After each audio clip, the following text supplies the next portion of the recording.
Почитувани слушатели, Facebook, пријателки и пријатели, време е да го започнеме и разговорот со нашиот и ваш гостин, господинот Ивица Боцевски од Центарот за истражување на политики, поранешен вице-премиер, политиколог и поранешен амбасадор на македонската дипломатија, со кого ќе пробаме да ги анализираме актуелните случувања во Македонија.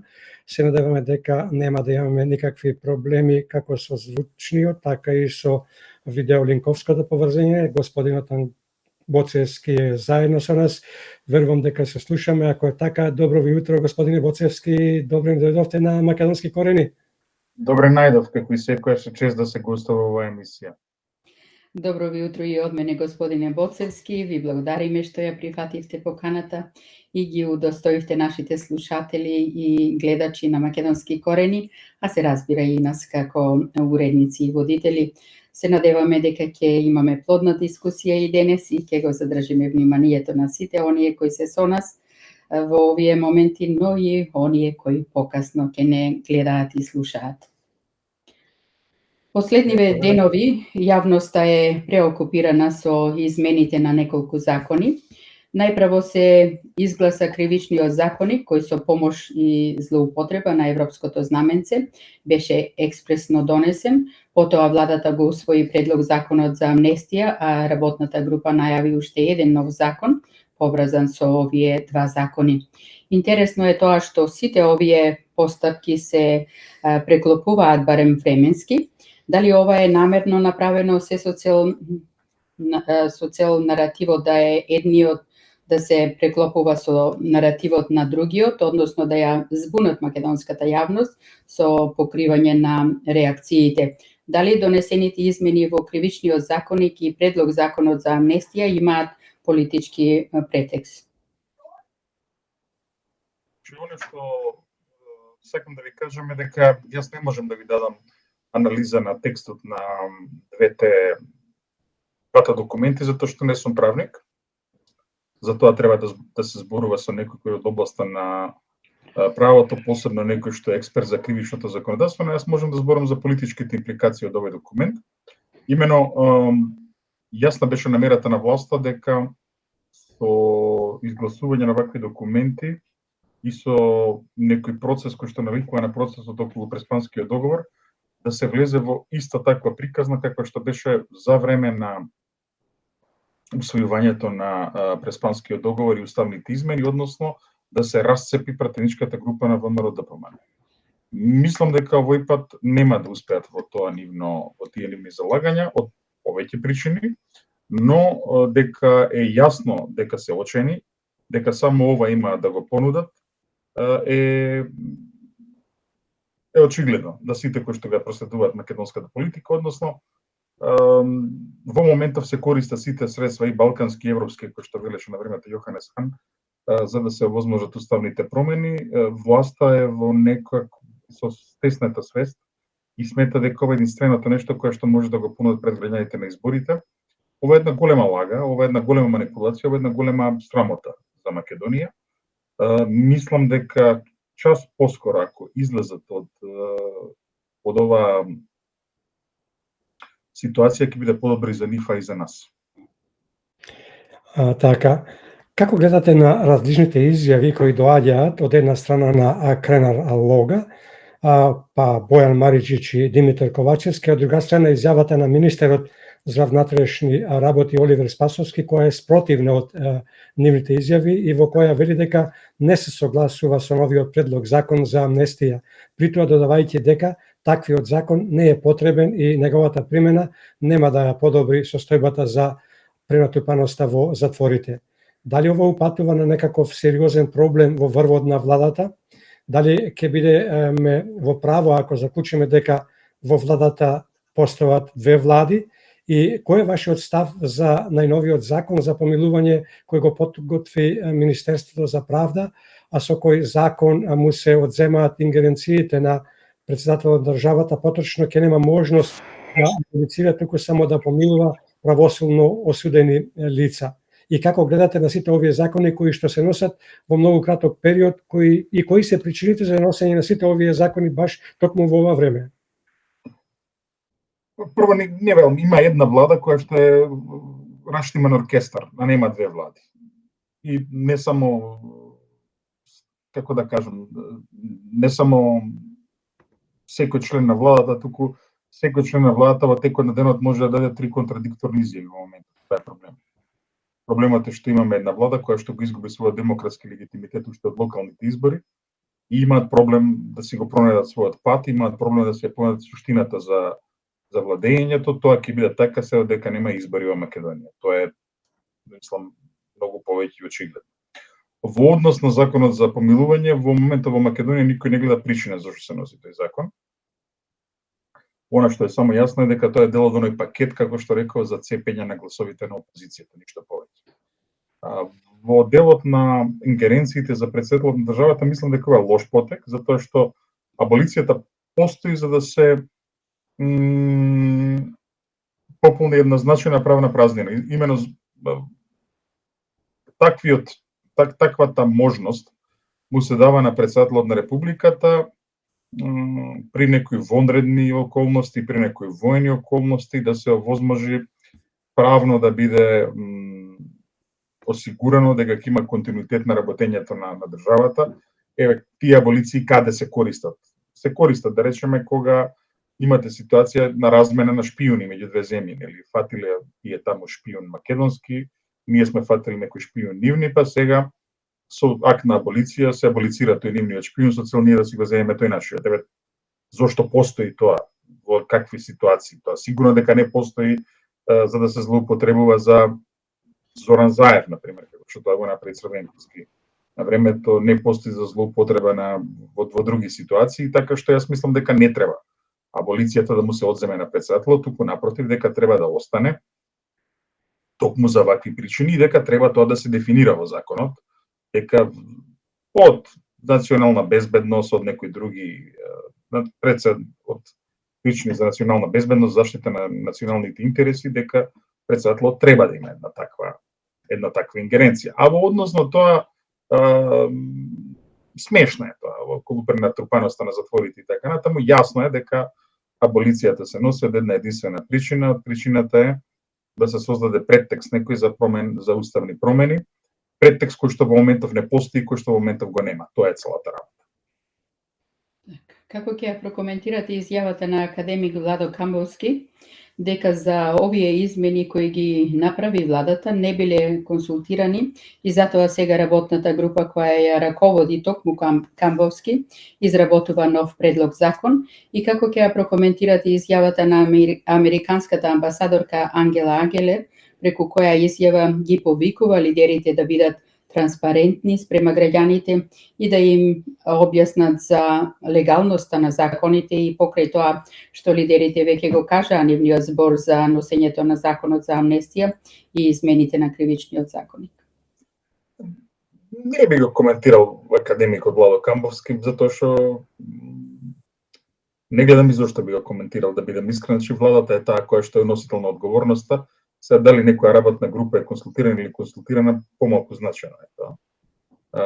Од друга страна, академикот Камбовски бе еден од најжестоките поддржувачи на сите потези на оваа влада, така што претпоставам дека има некои проблеми во рајот во наводници, но тие ќе си грешат меѓу себе. Во однос на амбасадорката Ангела Агелер и моабетите кои што произлегуваат од нејзина страна, сметам дека во ред ги дава своите оценки како амбасадор на клучна земја во НАТО.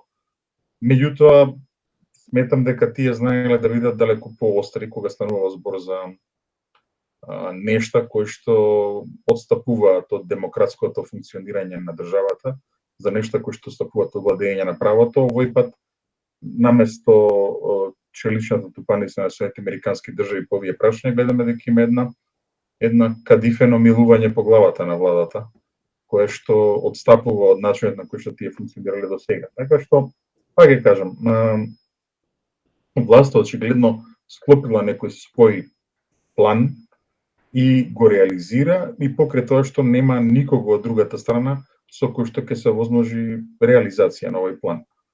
Колку колку поскоро се свестат дека ова не носи до уставни измени, толку подобро. Господине Боцевски, верувам дека имавте можност да ги слушнете изјавите на Христијан Мицковски, лидерот на ВМРО ДПМН, кој ги даде за време на прославата на годишнината на Унијата на ветерани, кој изјави се во врска со предлог законот за амнестија. Мицковски децидно рече дека предлог законот за амнестија ќе го блокираат, но ако власта се обиде да му стави европско знаменце, во тој случај предниците на ВМРО ДПМН и Коалицијата за обнова на Македонија ќе ја напуштат работата на собранието. Како гледате на ваквите изјави? Може ли со ваков чекор да се издействуваат предвремени парламентарни избори? И сакаме да го слушнеме и вашиот став за неговата јавна порака до меѓународната заедница, но и за она што Агелер инсистира за транспарентност. Знае ли Агелер за нешто што лидерите од власта го кријат, што се крие за ваквата нејзина дипломатска порака? Зошто токму таа баш инсистира на легалност и транспарентност? Ајде одиме едно по едно. Прво, не може да се издействуваат предвремени парламентарни избори со активноста на опозицијата, затоа што знаеме дека 61 пратеник треба да гласа во собранието за уставни измени. Во моментов власта има околу 6-20 или 63 пратеници, така што додека тие се кохезивни околу прашањето дека нема предвремени избори, не може да очекуваме предвремени избори. Во однос на опозицијата се разбира дека напуштање на работа на собранието по таа точка е добре дојдена од опозицијата, тоа е работа која што јавноста ќе ја поддржи, и активностите на пратеничката група на ВМРО ДПМН за таа работа исто така се во таа насока, односно дека јавноста ќе поддржи опозицијата да го блокира овој закон. Во однос на пораката до меѓународната заедница, исто така и до Агелер за транспарентност, мислам дека веќе го одговори во огромна мерка ова прашање, односно кај владата се е впрегнато за една цел. Целта е да се дојде до уставните промени, тие тоа не го кријат, тие се многу отворени, многу транспарентни во однос дека со измените во кривичниот законник и со евентуалната аболиција сака да направат расцеп внатре во ВМРО ДПМН, расцеп и во пратеничката група, расцеп и во партијата ВМРО ДПМН, но искрен да бидам не го гледам ја тој расцеп. Мислам дека ова се потези на очајник, дека ова се пеколни планови кои што ги правеле луѓе кои што не биле 2 дена во политиката и кои што не знаат како функционира политиката и политичкото. Владата во вторникот го испрати законот за амнестија во собраниска процедура. Законот за сега е без европско знаменце, но тоа не и пречи на владата да го носат по скратена постапка. Зошто и покрај негодувањето на јавноста и покрај критиките на експертската јавност, владата не се откажува од овој закон и упорно го турка. Со која намера го прават ова и дали една од причините е поврзаноста со измените на кривичниот законник кој го донесоа на шверцерски начин со злоупотреба токму на европското знаменце? Апсолутно, овие два закони се поврзани. Значи, поврзани се, проектот е следен. Проектот се прави овој, тие вака го замислиле тоа, односно, се прават овие измени, тие измени доведуваат до цепење на еден дел од пратеничката група на ВМРО ДПМН, кој што бил опфатен со случаите од поранешното САЈО.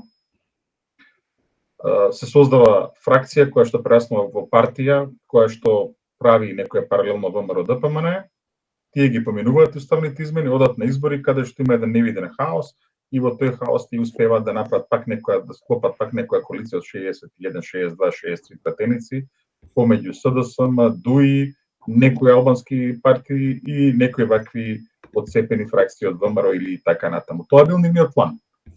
Каде го има тоа во реалноста, го нема никаде. Еве да сте во Македонија ќе видите дека тоа е планот Алиса во земјата на чудата, а не е планот Македонија. Но тие упорно инсистираат на тој план. Така што покрај ова ја очекувам некои други потези. Мислам дека да, не е ова крајот кој што можеме да го очекуваме од нивна страна, мислам дека може да очекуваме некои други работи кои што во моментов не можеме да ги замислам. Исто така мислам дека злоупотребени се службите за разузнавање, дека дел од врвните лица на службите за разузнавање во Македонија биле вклучени во вакви проекти. веројатно се злоупотребени некои бизнисмени, злоупотребени се и членови на ВМРО-ДПМН поранешни. Значи сето тоа, како што реков, по нивната сценарио треба да доведе до расцеп во пратеничката група на ВМРО-ДПМН, расцеп во ВМРО-ДПМН и од тука да се оди понатаму на избори. Каква врска има со ова со реалноста? Никаква. Но еве тие се обидуваат. Така што за нив ќе биде најдобро сега додат на избори. Колку побрзо додат на избори, толку повеќе пратеници ќе имаат, толку повеќе ќе останат релевантни. Тие наместо тоа чекаат некое чудо, но како е, знаете како е, во чуда веруваат само оние кои што знаат дека нешто не направиле како што треба. Во чудо веруваат што, на пример, ученик кој што нема отворено книга, се надева дека не знам, или гром во училиштето, ќе го запали училиштето, па нема да има тестове. Таква работа. Меѓутоа, известно е дека ќе добие единица, затоа што не учил. Така и со нашава влада. Известно е дека ќе изгуби изборите, меѓутоа се надеваат во некој чудо, не знам, дека ќе дојде нешто што ќе придонесе да нема избори. Тоа е целата работа. Так. Како ќе ги прокоментирате изјавите на Артан Груби, првиот вицепремиер, односно според она што се случува во Македонија, слободно можеме да заклучиме дека тој е премиерот на Македонија, а не вицепремиер, кој пред некој ден потврди дека во 2016-17 година, не беше точно сигурен која година тоа се случило, заедно со Ахмети, Заев и Груевски започнале процес за општествено помирување и го нарекле процес на вистината и помирувањето. Тој рече дека во тоа време се формирала и една работна група во која учествувал лично тој, заедно со Оливер Спасовски и Никола Тодоров, поранешниот министер за здравство од ВМРО-ДПМН, кои биле именувани од нивните лидери и направиле драфт верзија во тоа време за општествено помирување, а причината спрема изјавите на Груби биле настаните во Куманово, настаните со прислушкувањето и оставките кои настани се случија во 2015 година. Груби исто така потврди дека таквиот состанок за кој обелоденија од ВМРО-ДПМН се случил во клубот на пратениците, но дека не се разговарало за кривичниот законник и за членот 353, туку за помирување на политичките актери во државата.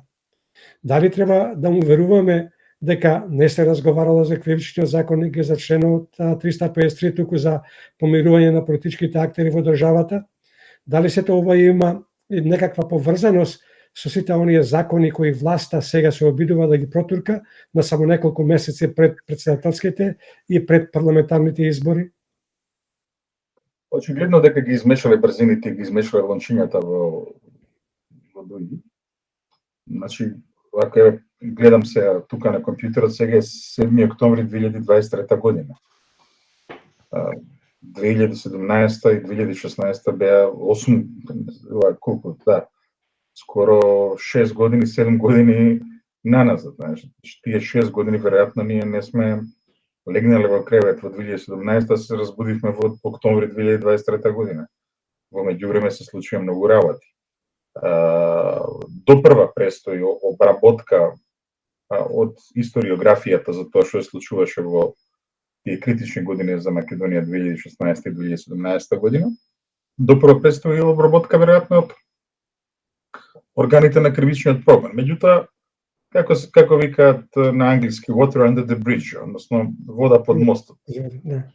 И ние велиме ланскиот снег. Сега не треба да се занимаваме со ланскиот снег, треба да се занимаваме со тоа што утре треба да ги реши работите и проблемите во Македонија. Еве нека ги откријат тие документи, таа еве нацрт верзија за декларација за општествено помирување и така натаму, да видиме што е тоа. Па потоа ќе коментираме. Она што јас можам да кажам е дека не може да споредуваме баби и жаби. Во Куманово на 9 мај 2015 година се случи обид за уривање на уставниот поредок на Република Македонија, обид за насилно уривање на уставниот поредок. Тоа треба да се... Тоа е така. И тука нема пардон. Исто така Косово треба да објасни зашто ги испрати мртвите од Куманово 2015 година со високи почести. Што бил планот? Што се правело? Зошто тие луѓе се херои на Косово, а не се луѓе кои што го загрозиле мирот на една соседна земја и кои што треба да бидат гонети со најсурово гонети од правната држава. Значи, тоа се прашање кои што ќе треба да си го говориме.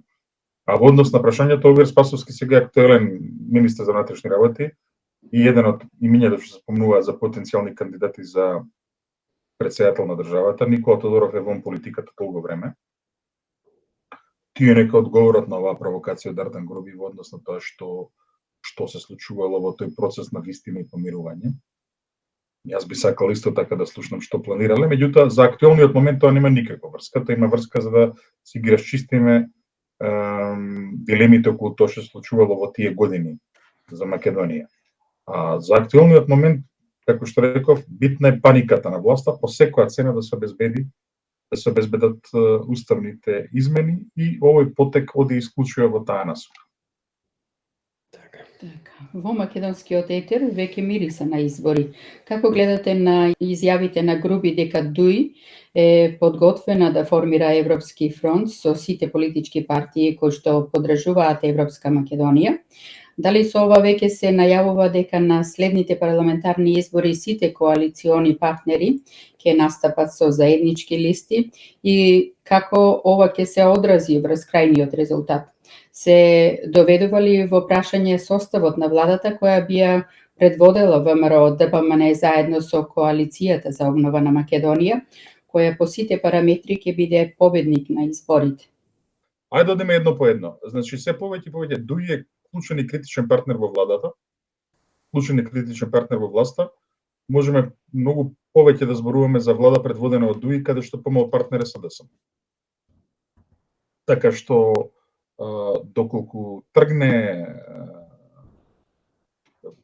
власта во таква една најава, тогаш тоа е една сосема друга ситуација. Мислам дека тие се толку очени што мислам дека една коалиција на ДУИ и СДСМ повторно ќе биде првопласирана по наредните избори. Таа математика ја нема. Исто така, ако настапат на заедничка листа ДУИ и СДСМ, тоа отвара ситуација за многу поинакви изборни резултати во Македонија, затоа што веќе од сега се обидам да ги замислам тие изборни листи. Тие изборни листи нема да бидат добре дојдени од гласачкото тело на Социјалдемократскиот сојуз.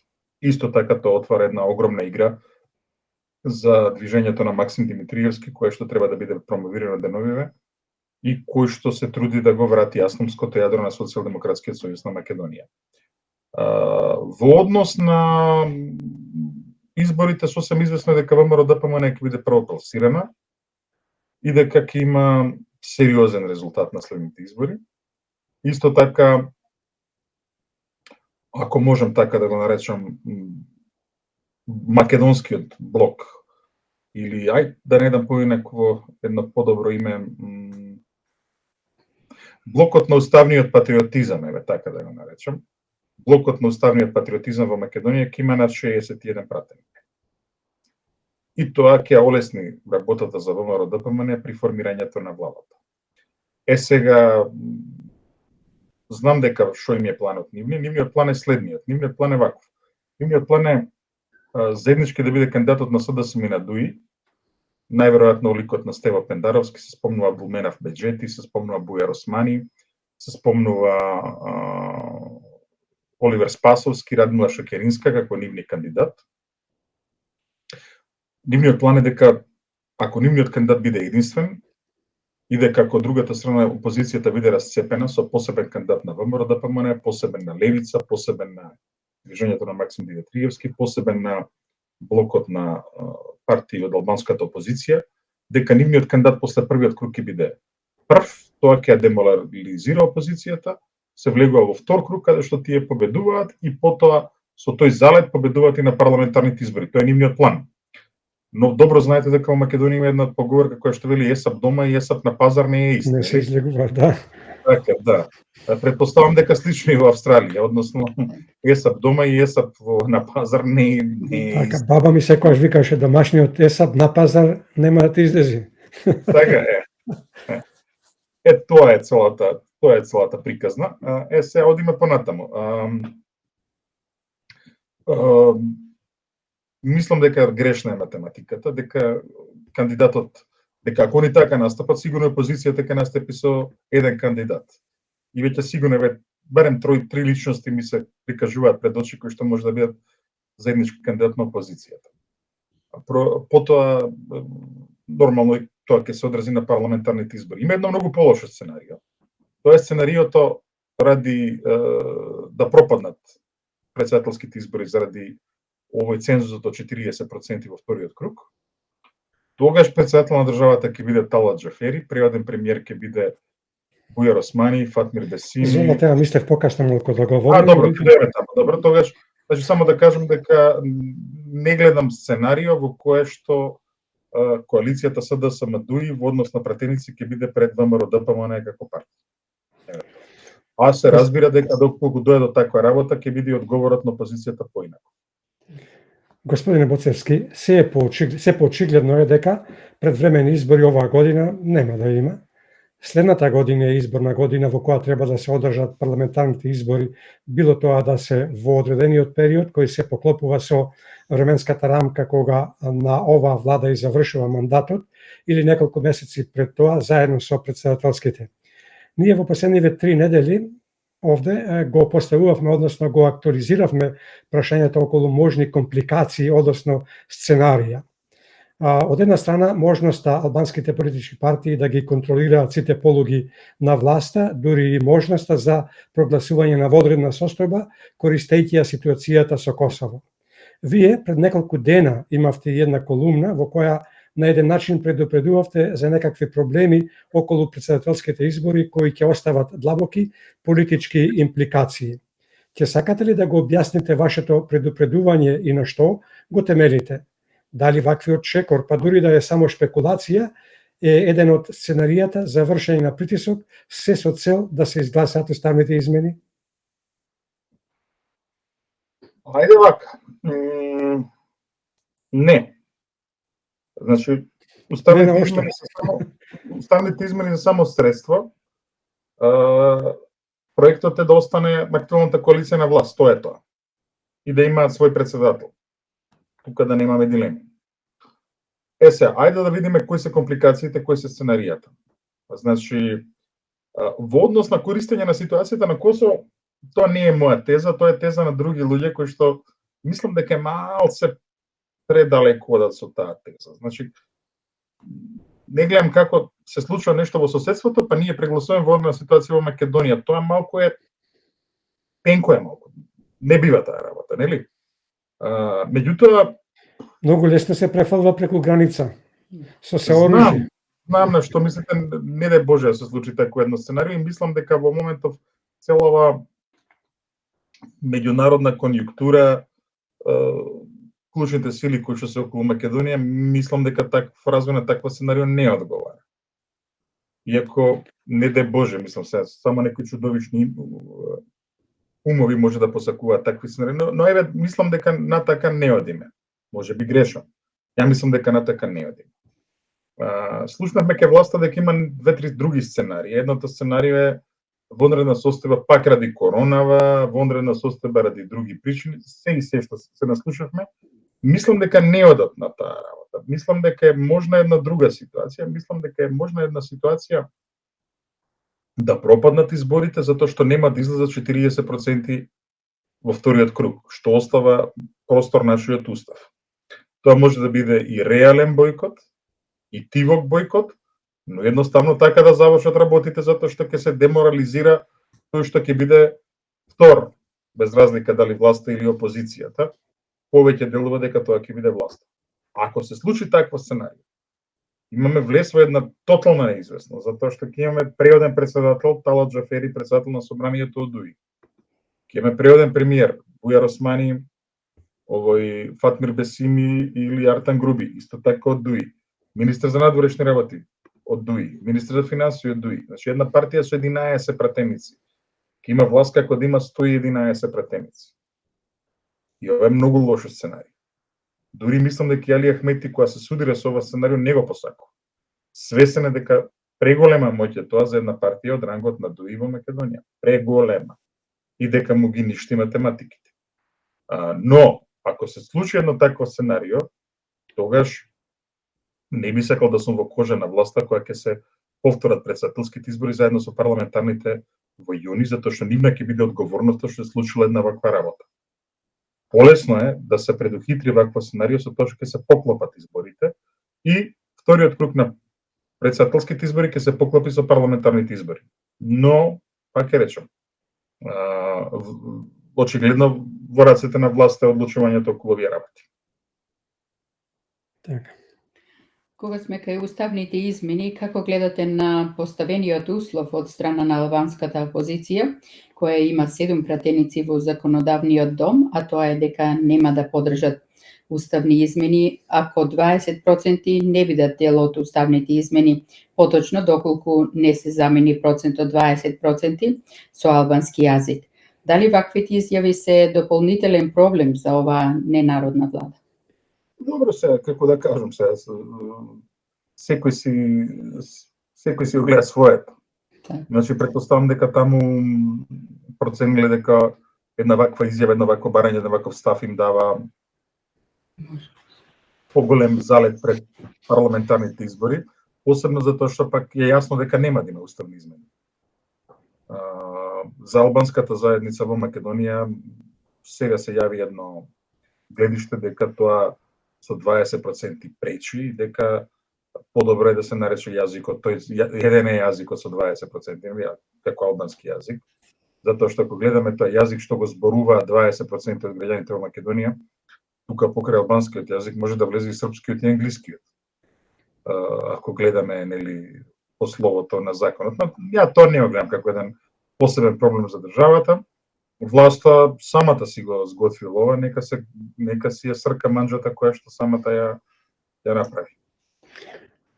Проектот на владата Ние сме Европа, преку кој требаше да ги увери македонските граѓани од потребата за уставните измени и придобивките од членството во ЕУ, скоро е при крај. Кој е вашиот заклучок од досегашните активности на владиниот тим?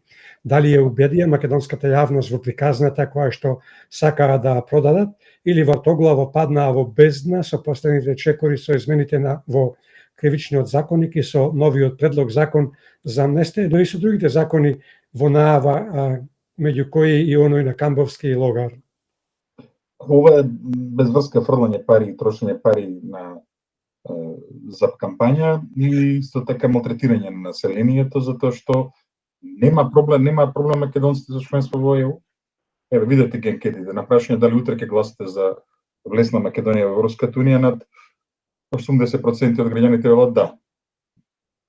Која е тогаш логиката на кампањата? 90% да гласаат. Мислам, нема логика, нели? Така што тие ако мислат да ја убедат приказната дека единствен начин за влез во Европската унија преку уставните измени, тука не убедува, зашто тука па обратен е процент. 80% од граѓаните викаат, а така не. Значи, со оваа кампања само ги провоцираат, ги иритираат граѓаните, прават беспотребно трошење на нивното време, беспотребно трошење на парите на владата, ги ја злоупотребуваат и дипломатската заедница. Например, имавме една ситуација, јас морам да покажам една солидарност со еден колега на отварањето на овие Ние сме Европа, го викна шпанскиот амбасадор. Тоа што го гледав, јас беше стравно. Значи, човекот кој што е представник на земјата која што претседава со Европската унија, наместо да биде на проевропски, на владин настан за промоција на Европската унија, беше на партиски настан на ДУИ и на СДСМ, каде што се навредуваше опозицијата. Значи, како представник како амбасадор, вие мора да имате врска со сите политички сили во земјата каде што ја представувате вашата држава. Многу често забораваат на европските вредности. Не, тој човек беше доведен во една многу лоша ситуација да присуствува на партиски настан. За другата страна, да. Да.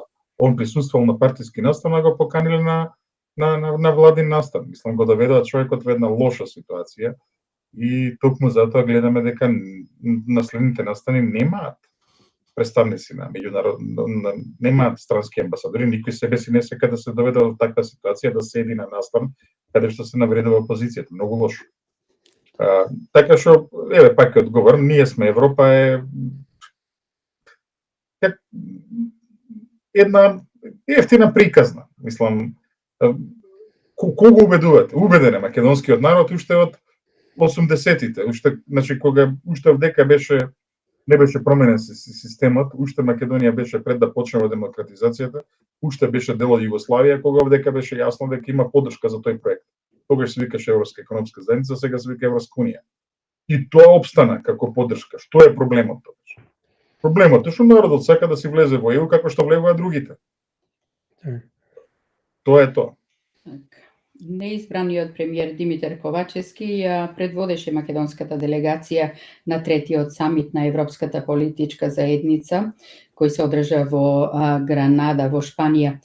Вчера се одржа и состанокот на неформалниот совет на Европската унија, на кој состанок присуствуваа лидерите на земјите членки на Европската унија и ги започнаа разговорите за приоритетите на Европската унија за во следните години, за да ја подготват стратешката агенда, меѓу кои и проширувањето, како и за внатрешната реформа на Европската унија.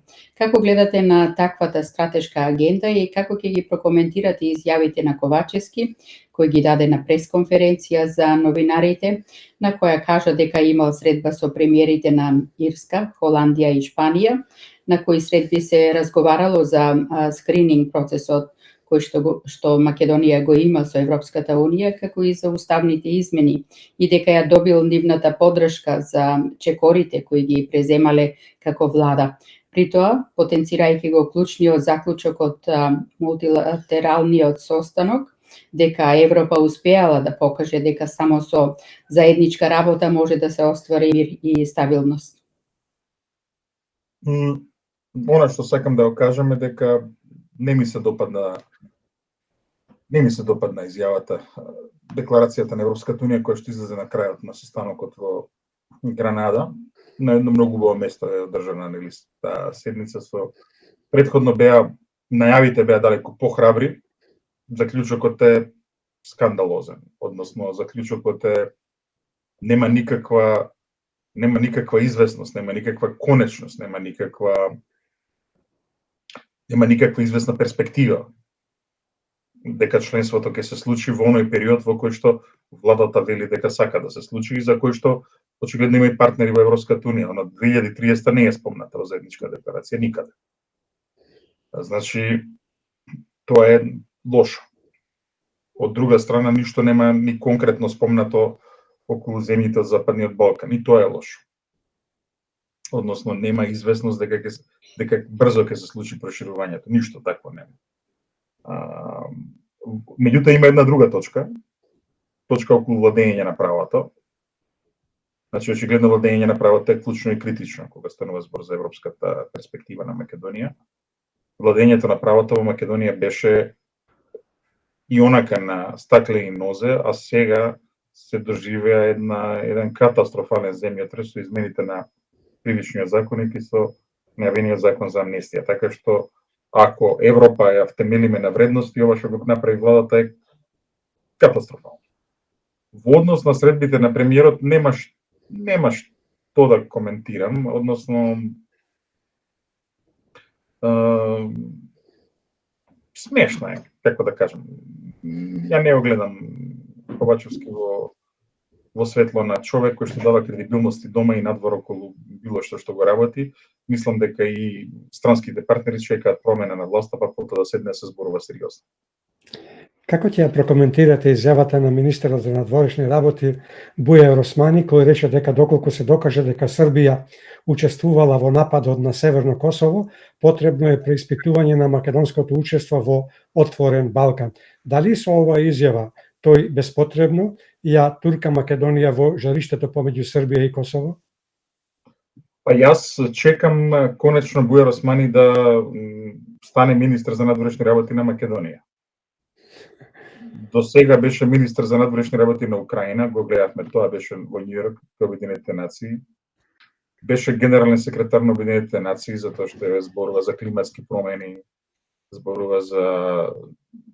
беше кандидат за мис на универзум, зборува за мир во земјата, мир во светот, како секоја добра кандидатка за мис на светот.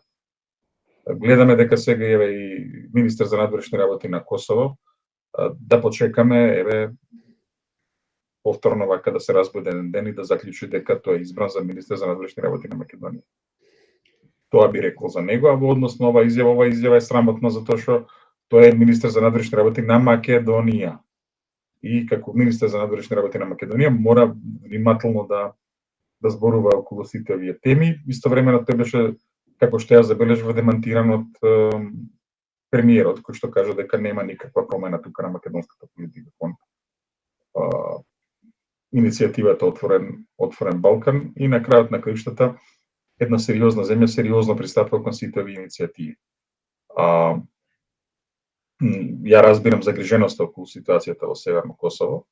Треба македонскиот министер за надворешни работи да коментира околу настаните во Северно Косово, но од позиција на Македонија. Он не треба да води етничка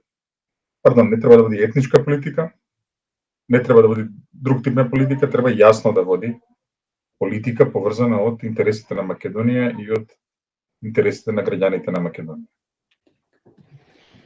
Како гледате на информацијата која проструи во јавноста, а тоа е дека во Арачиново ќе се гради музеј на УЧК? Колку е оправдан евентуалниот ваков чекор во едно вакво време невреме, особено кога бранителите од 2001 година се уште немаат ниту достојни спомени обележи? Јако добро се сеќам, едно од слоганите на оваа власт во 2016 година беше на Арачиново му треба канализација, не федерализација. И канализација уште нема, еве музеј има на УЧК. Што да кажам понатаму? Ова е смешно е сега. Значи, ја мислам дека прво канализација се гради, после се градат музеи. Бар така некако функционира нормалниот свет.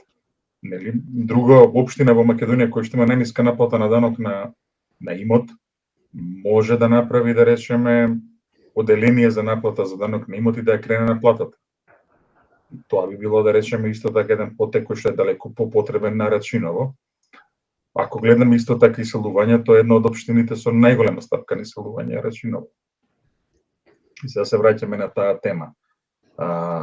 Ова е, пак е речем, дел од обидите на Демократската унија на интеграција. Тие секогаш кога се загрозени од некој орман, ја вадат крвавата кошкова на дуи и од таванија се минаат чизмите од 2001 година, ги мафтаат наоколу и калдивите чизми и крвавата кошула, со надежда дека тоа ќе има возможност победа на изборите. Но сега 2023 година мислам дека други работи се потребни за граѓаните на Македонија.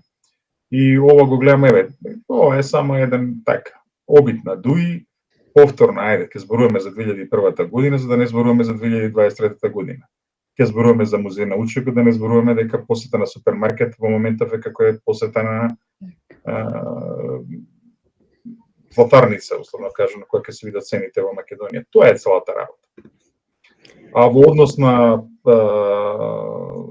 бранителите од 2001 година, да, во однос на бранителите од 2001 година не треба никого да обвинуваме и не треба никого да околу таа работа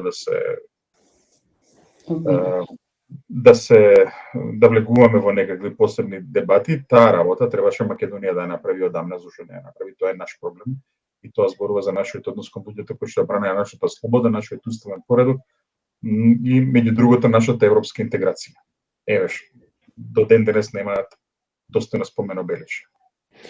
Господине Боцевски, како гледате на владината одлука дека и законот за игри на среќа, меѓу кои потпишаните одлуки за интернет игри на среќа и видеолотарија од страна на Артан Груби, ќе се носи со европско знаменце? Со која цел се прави ова? Што да кажеме, ајде, мислам смешно е. Баш кога гледаме дека избрале за партнер некој лик кој што до сега бил во Дубај, кој што е на црна листа на Соединетите американски држави и кој што пред 3-4 недели се вратил во Бугарија и веднаш влегол во куќен притвор. Мора да кажам дека човекот е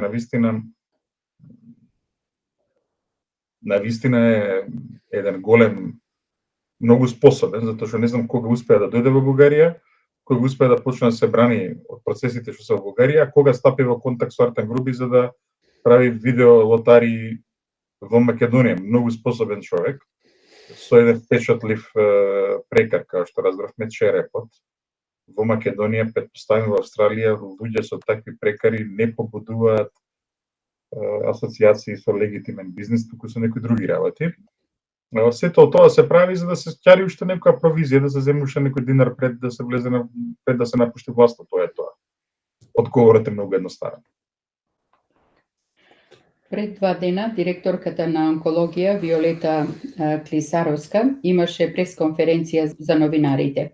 На таа пресконференција таа кажа неколку работи. Едната е повикот до институциите да го расчистат случајот во што е можно пократок период и доколку има виновници да се кажат со име и презиме.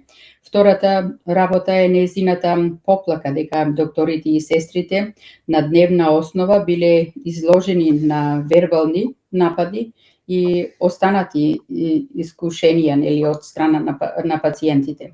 Како гледате на ваквите нејзини изјави и што мислите?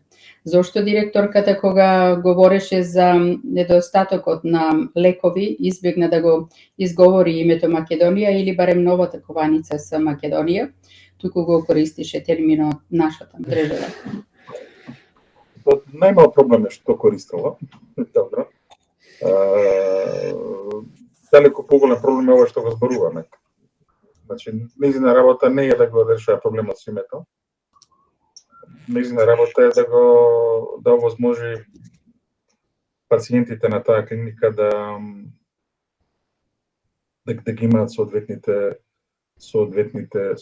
лекови. Значи,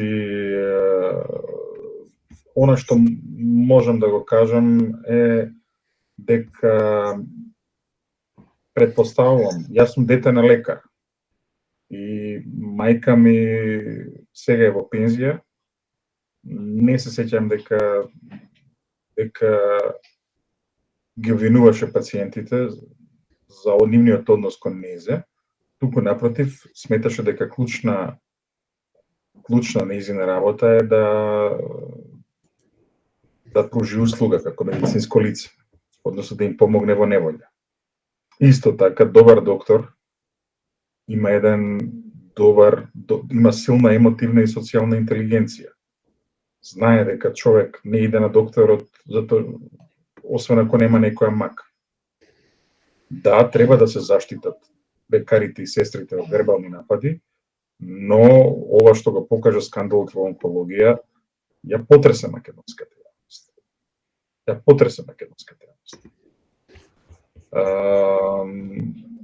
Она што мислам дека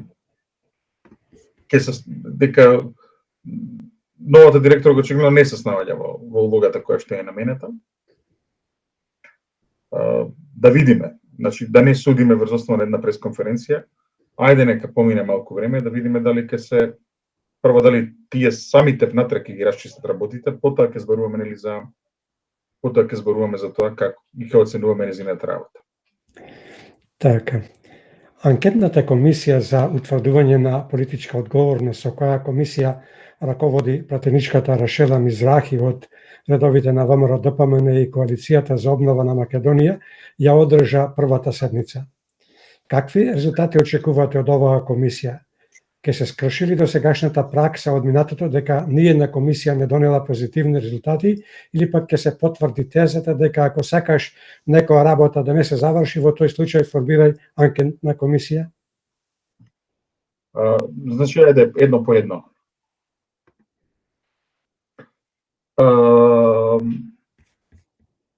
Анкетна комисија и покрај тоа што сите го цитираме Черчил и неговата изјава, ако не сакаш да се заврши некоја работа, формирај комисија, не важи во случајот на анкетни комисии во западниот свет и во демократскиот свет, вклучително вие тоа знаете од Австралија.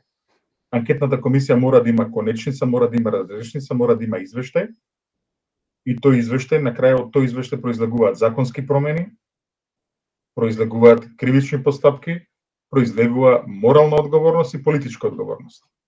Некој му завршува политичката кариера, некој цел живот нема да смее да прошета на улица, друг човек, меѓу другото, добива значка дека ја водел институцијата како што треба или како што доликува, и на крајот се прават законски измени да се спречи повторување на вакви случаи. Тоа е целта на анкетната комисија.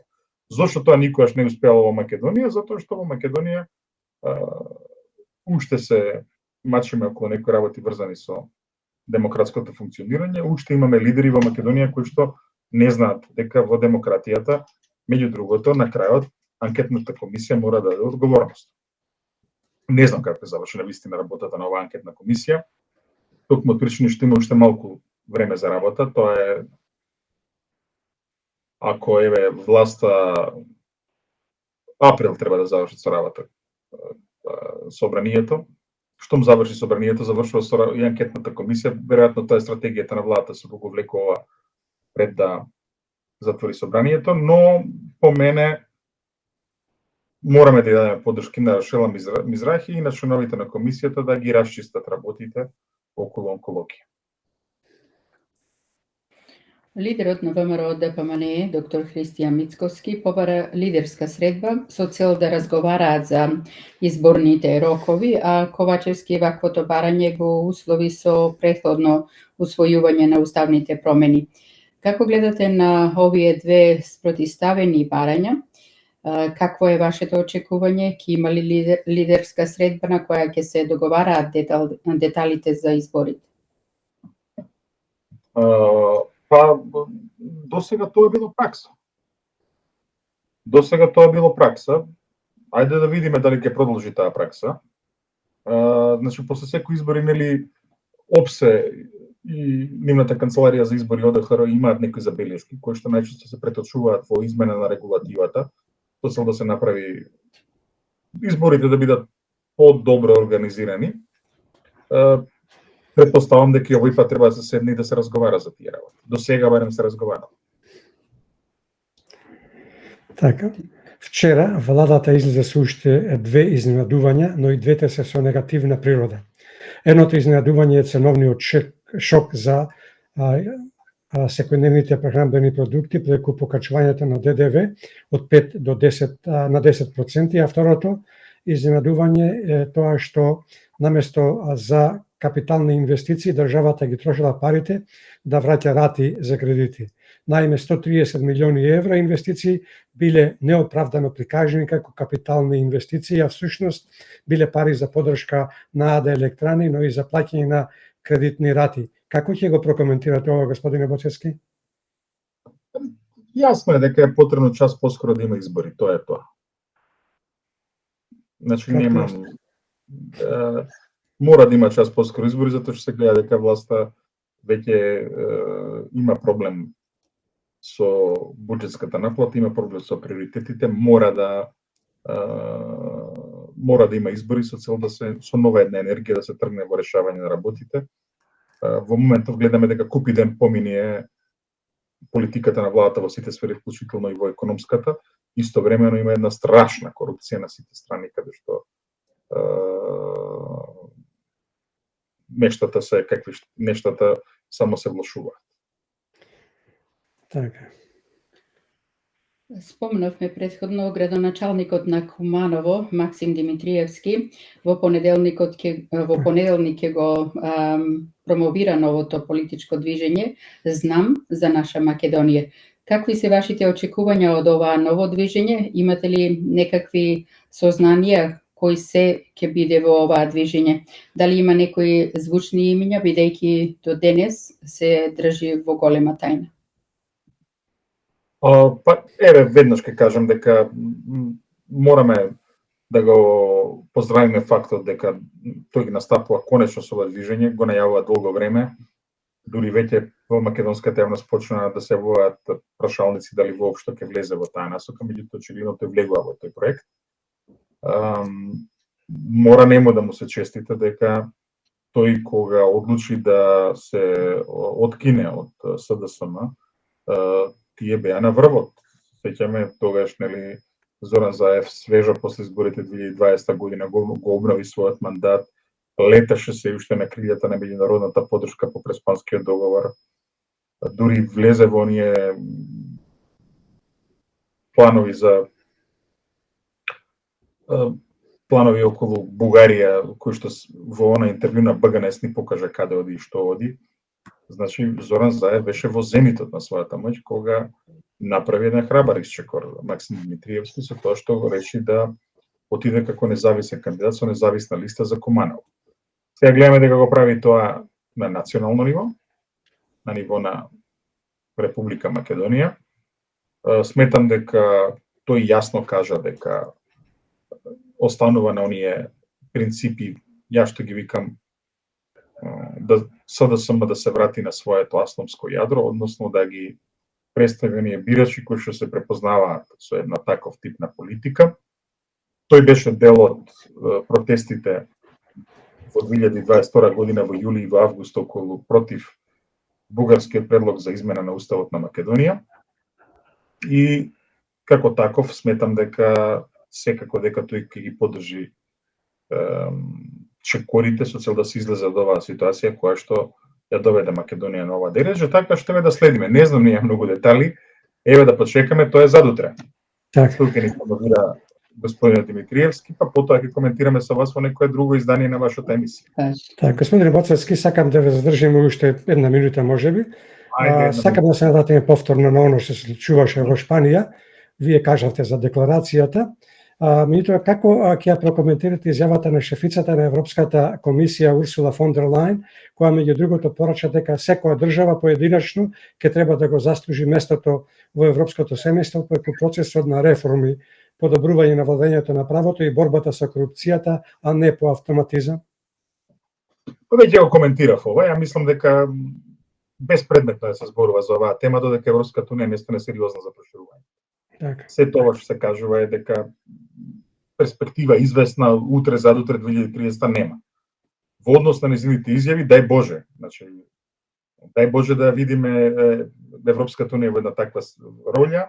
Меѓу другото ќе биде убаво на тој начин да ги коментираат и измените во кривичниот законник, однесувањето на судството и обвинителството, најавите што ги даде Русковска дека не се завршил притисок од власта, па и овој закон за амнестија.